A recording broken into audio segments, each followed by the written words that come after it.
Hello dear students, मैं doctor Shipra Verma स्वागत करती हूँ आपका अपने चैनल ट्राइडेंट एजुकेशन में। और जैसा कि आप सभी वीडियो के थंबनेल को देख रहे हैं, आज मैं पॉलिटिकल थिंकर्स का वीडियो पार्ट 4 लेकर आई हूँ। इसके पहले पार्ट 3, 2, 1 चैनल पे आ चुके हैं। आपने अगर उन वीडियोज़ को नहीं देखा है तो डिस्क्रिप्शन में प्लेलिस्ट की लिंक मैं दे दूँगी, आप लोग उस प्लेलिस्ट पे जाकर सारे वीडियोज़ को देख सकते हैं। पहला क्वेश्चन है आपके सामने, सुमेलित करिए और नीचे दिए गए कूटों से सही उत्तर का चयन करिए। आपके सामने जो दिया है सुमेलन का क्वेश्चन, उसमें आपको चाहे तो आप लोग वीडियो को पॉज कर लीजिए और कूट की सहायता से आपको अपना आंसर चूज़ करना है। तो ए है एक व्यक्ति का जनहित में शासन, उसके सामने है कुलीन तंत्र। बी में है एक व्यक्ति का स्वहित में शासन, उसके सामने है गुट तंत्र। सी में है कुछ व्यक्ति का स्वहित में शासन, उसके सामने है राजतंत्र। और डी में है कुछ व्यक्ति का जनहित में शासन, उसके सामने है तानाशाही। कूट की सहायता से आपको अपना आंसर चूज करना है। और ये question MP assistant professor exam में पूछा गया है। जितने भी क्वेश्चन मैं प्रैक्टिस सेट में लेकर आती हूँ वो सभी मोस्ट इंपॉर्टेंट क्वेश्चन है, जो आपके सभी परीक्षाओं, आगामी परीक्षाओं जैसे net exam, PGT exam, TGT exam, GSC lecturer exam और असिस्टेंट प्रोफेसर एग्ज़ाम, जिनका भी सब्जेक्ट पॉलिटिकल साइंस या सिविक्स है, उन सभी एग्ज़ाम के लिए मोस्ट बेनिफिशियल वीडियो है। तो आप लोग वीडियो को स्किप किए बिना अंत तक देखिए। पसंद आए तो इसे शेयर भी करिएगा। बताइए इसका आंसर क्या होगा। तो डियर स्टूडेंट्स, आई थिंक आप लोगों ने इसका आंसर अभी तक सेलेक्ट कर लिया होगा। तो इस क्वेश्चन का राइट आंसर ऑप्शन डी। देखिए, एक व्यक्ति का जनहित में शासन क्या होता है? राजतंत्र कहलाता है। बी है एक व्यक्ति का स्वहित में शासन क्या कहलाता है? तानाशाही। जब वो अपने हित में शासन करता है, एक व्यक्ति अपने हित में शासन करता है तो उसे तानाशाही कहते हैं, ठीक है। फिर है कुछ व्यक्ति का स्वहित में शासन, तो वो कहलाता है गुटतंत्र। और कुछ व्यक्ति का जनहित में शासन वो कहलाता है कुलीन तंत्र। तो इस क्वेश्चन का राइट आंसर है ऑप्शन डी। नेक्स्ट क्वेश्चन है आपके सामने, निम्नलिखित में से कौन सा जोड़ा अशुद्ध है? ठीक है। तो ऑप्शन ए है हाब्स के सामने है पैट्रियार्क। ऑप्शन बी है मार्क्स के सामने है कम्युनिस्ट मैनिफेस्टो। ऑप्शन सी अरस्तु के साथ है पॉलिटिक्स। और ऑप्शन डी है रूसो के साथ है सोशल कॉन्ट्रैक्ट। आपको ये बताना है कि ये जो दिए गए हैं जोड़े, उनमें से कौन सही नहीं है। बेसिकली आपको यही बताना है। Question MP assistant professor exam 2017 में पूछा गया है।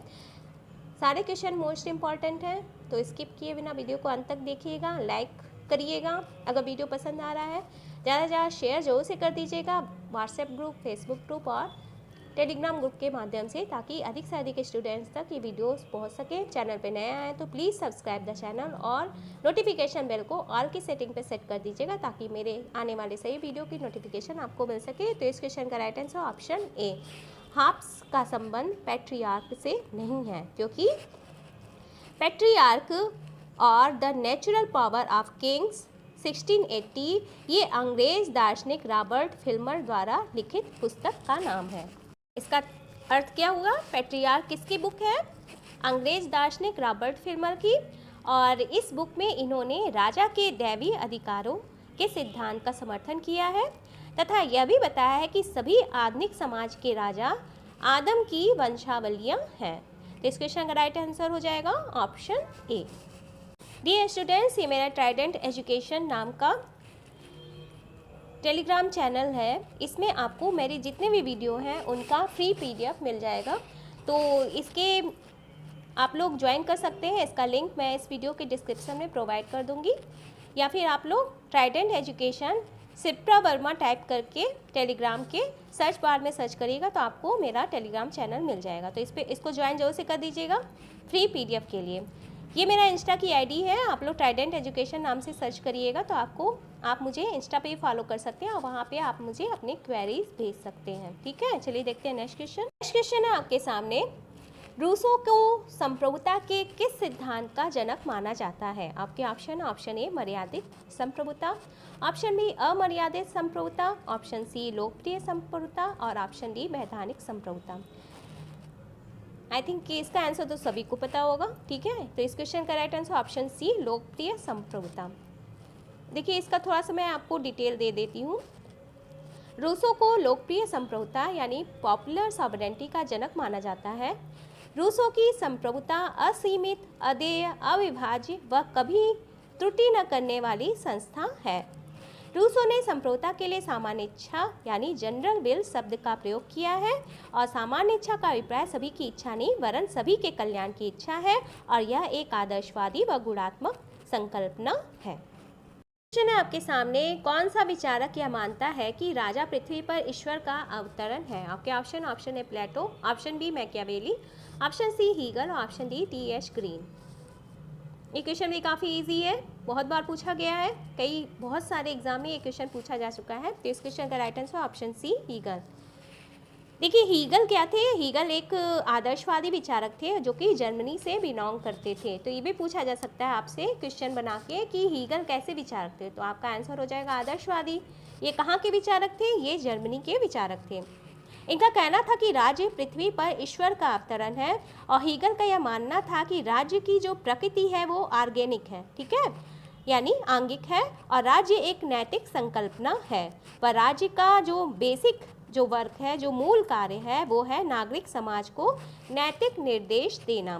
तो ये भी पूछा जा सकता है क्वेश्चन कि किस विचारक का मानना था कि राज्य का मूल कार्य नागरिक समाज को नैतिक निर्देश देना है, तो आपका आंसर हो जाएगा ये हीगल। क्वेश्चन है आपके सामने, रूसो का संप्रभु शासक हाब्स का लेवियाथन है जिसका सिर कटा हुआ है, यह कथन किसका है? ये गवर्नमेंट डिग्री कॉलेज एग्जाम में पूछा गया है क्वेश्चन। रूसो का संप्रभु शासक हाब्स का लेवियाथन है जिसका सर क्या है? कटा हुआ है, यह कथन किसका है? आपको ये बताना है। तो इस क्वेश्चन का राइट आंसर ऑप्शन बी वाहन।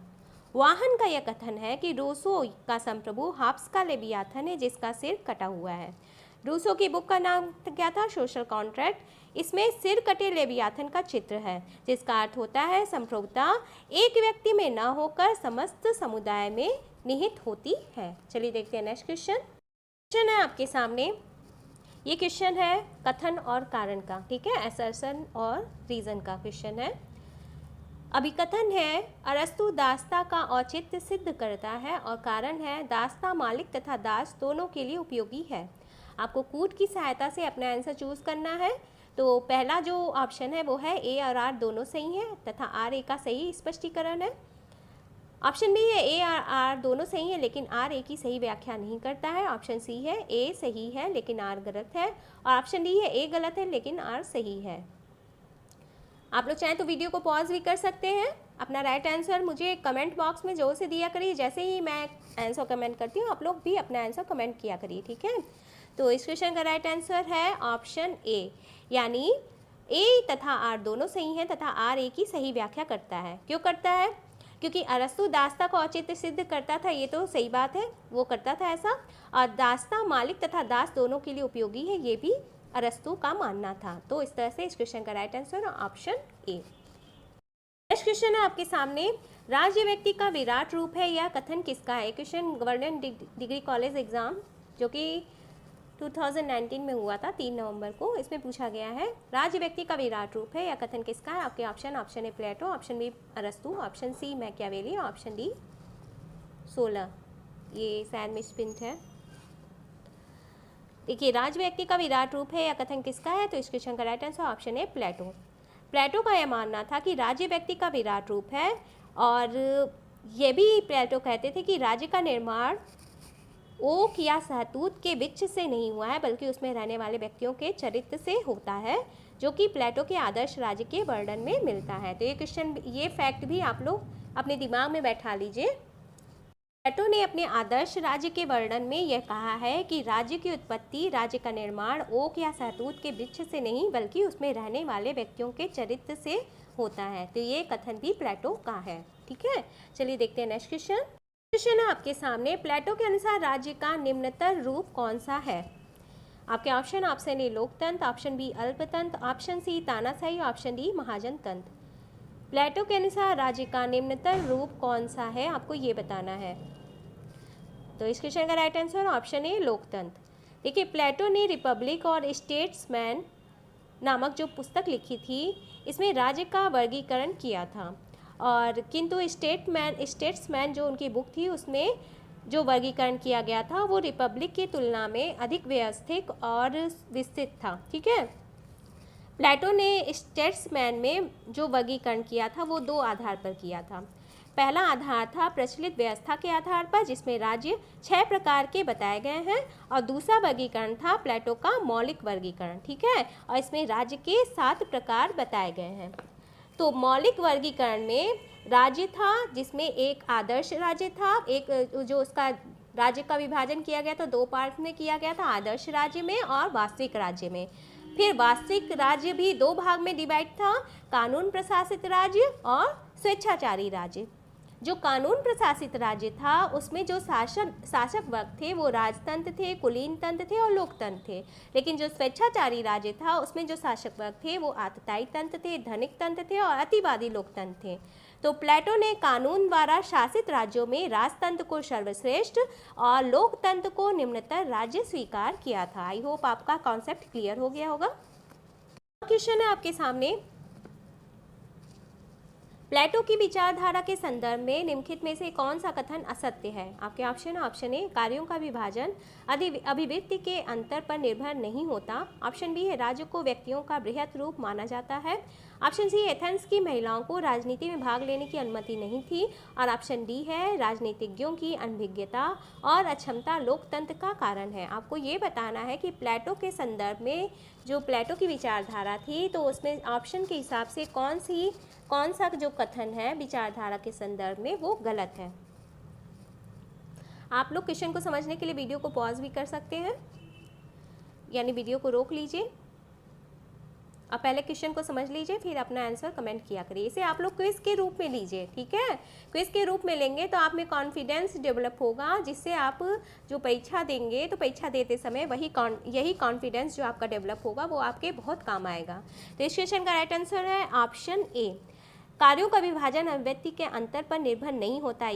ये जो विचारधारा प्लेटो से रिलेटेड नहीं है, ये गलत है, ठीक है, ये कथन गलत है। देखिए, प्लेटो का मानना था कि मनुष्य के व्यवहार के 3 मुख्य स्रोत हैं। कौन कौन से स्रोत हैं? इच्छा, भावना और ज्ञान। इन आधारों पर प्लेटो ने समाज के 3 वर्गों की पहचान की है, जिनमें इच्छा की प्रधानता है। देखिए, वे उद्योग व्यापार को तत्पर होते हैं जिनमें भावना की प्रमुखता होती है। प्लेटो का मानना था कि ऐसे व्यक्ति जिनमें भावना की प्रधानता होती है, इच्छा, भावना और ज्ञान, इन तीन मानव व्यवहार के 3 स्रोत बताए थे प्लेटो ने। तो प्लेटो का यह कहना था कि ऐसे व्यक्ति जिनमें इच्छा की प्रधानता है तो ऐसे लोग उद्योग व्यापार को तत्पर होते हैं, ठीक है। जिनमें भावना की प्रधानता होती है तो ऐसे व्यक्ति क्या करते हैं? सैनिक का व्यवसाय अपनाते हैं, तथा जो ज्ञान से संपन्न होते हैं व्यक्ति वे दार्शनिक के रूप में ख्याति अर्जित करते हैं, ठीक है। आई होप आपका कॉन्सेप्ट क्लियर हो गया होगा। चलिए देखते हैं नेक्स्ट क्वेश्चन। नेक्स्ट क्वेश्चन है आपके सामने, निम्नलिखित में से कौन प्लेटो को सर्वाधिकारवादी विचारक नहीं मानता है? आपके ऑप्शन है, option A Karl Popper, option B R.H.S. Crossman, option C है R. निस्बेट और ऑप्शन डी है बर्ट्रैंड रसेल। निम्नलिखित में से कौन प्लेटो को सर्वाधिकारवादी विचारक नहीं मानता है? आपको ये बताना है। तो इस क्वेश्चन का राइट आंसर है ऑप्शन सी, R. निस्बेट प्लेटो को सर्वाधिकारवादी विचारक नहीं मानते हैं, जबकि अन्य विचारकों का मानना है, यानी कार्ल पॉपर, R.H.S. क्रॉसमैन और बर्ट्रैंड रसेल, इन विचारकों का मानना है कि प्लेटो के दर्शन में सर्वाधिकारवादी तत्व मौजूद हैं। देखिए, प्लेटो समस्त राजनीतिक चिंतन में आदर्शवादिता का सर्वोच्च प्रतिनिधित्व प्रदान करता है, इसलिए इन्हें सर्वाधिकारवादी विचारक नहीं मानना।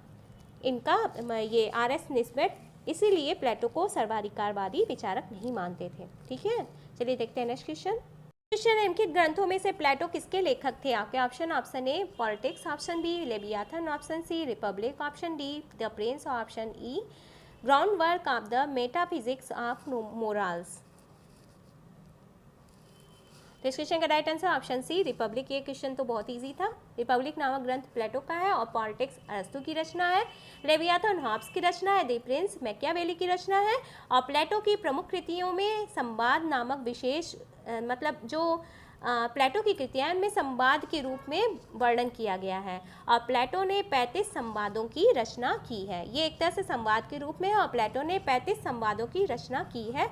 ये फैक्ट भी इम्पॉर्टेंट है। प्लेटो ने कितने संवादों की रचना की थी? प्लेटो ने 35 संवादों की रचना की थी। देखिए, जितने भी प्रैक्टिस सेट में मैं क्वेश्चन ला रही हूँ वो ईजी टू मॉडरेट से टफ लेवल के हैं, ठीक है। तो आप लोग अंत तक वीडियो को देखिएगा और लाइक ज़रूर से करिएगा। लास्ट क्वेश्चन है आज की क्विज का, किसने प्लेटो की न्याय की अवधारणा की को रचना प्रकल्प न्याय कहा है? किसने प्लेटो की न्याय की अवधारणा को रचना प्रकल्प न्याय कहा है? आपके ऑप्शन है, option A Catlin, option B M.B. Foster, option C Karl Popper, option D Barker. किसने प्लेटो की न्याय की अवधारणा को रचना प्रकल्प न्याय कहा है? इस क्वेश्चन का right answer option B M.B. Foster. देखिए M.B. फोस्टर ने प्लेटो की न्याय की अवधारणा को रचना प्रकल्प न्याय कहा है। फोस्टर का मानना है कि प्लेटो का सामाजिक न्याय का विचार भवन निर्माण करने वाले शिल्पी अथवा वास्तुकार जैसा है। तो इस क्वेश्चन का right answer option B M.B. Foster ने प्लेटो की न्याय की अवधारणा को रचना प्रकल्प न्याय कहा है। तो डियर स्टूडेंट, ये था आज का प्रैक्टिस सेट, जिसके अंतर्गत मैंने 12 अत्यंत महत्वपूर्ण क्वेश्चन आपसे डिस्कस किए, उनसे रिलेटेड इंपॉर्टेंट फैक्ट्स आपसे डिस्कस किए। अगर आपको ये वीडियो पसंद आ रहा है तो इसे ज़्यादा से ज़्यादा लाइक ज़रूर से करिएगा, शेयर कर दीजिएगा व्हाट्सएप ग्रुप पे, फेसबुक ग्रुप पे और टेलीग्राम ग्रुप पे, ताकि अधिक से अधिक नीडफुल स्टूडेंट्स तक मेरी ये वीडियोज़ या प्रैक्टिस सेट पहुँच सकें। देखिए, मैं अपने यूट्यूब चैनल के माध्यम से और टेलीग्राम चैनल के माध्यम से बिल्कुल फ्री में आपको डेली क्विज प्रोवाइड करवाती हूँ, तो आप लोग टेलीग्राम चैनल को ज़रूर से ज्वाइन कर लीजिएगा मेरे। उसमें मैं हर टॉपिक से related daily 10 most important question का क्विज आपको ऑर्गेनाइज करके देती हूँ, तो आप लोग इस क्विज में पार्टिसिपेट जरूर से किया करिए, ये बिल्कुल फ्री है, ठीक है। तो आप लोग अधिक से अधिक लोगों में मेरा टेलीग्राम चैनल का लिंक शेयर करिए। लिंक जो है वो इस वीडियो के डिस्क्रिप्शन में आपको ये टेलीग्राम चैनल का लिंक मिल जाएगा। आप लोग इन वीडियोज़ को ज़्यादा से ज़्यादा शेयर करिए और चैनल पर नए आए तो प्लीज़ सब्सक्राइब द चैनल। तो अगले प्रैक्टिस सेट के साथ आपके सामने फिर से प्रस्तुत होती हूँ, तब तक के लिए बाय, टेक केयर।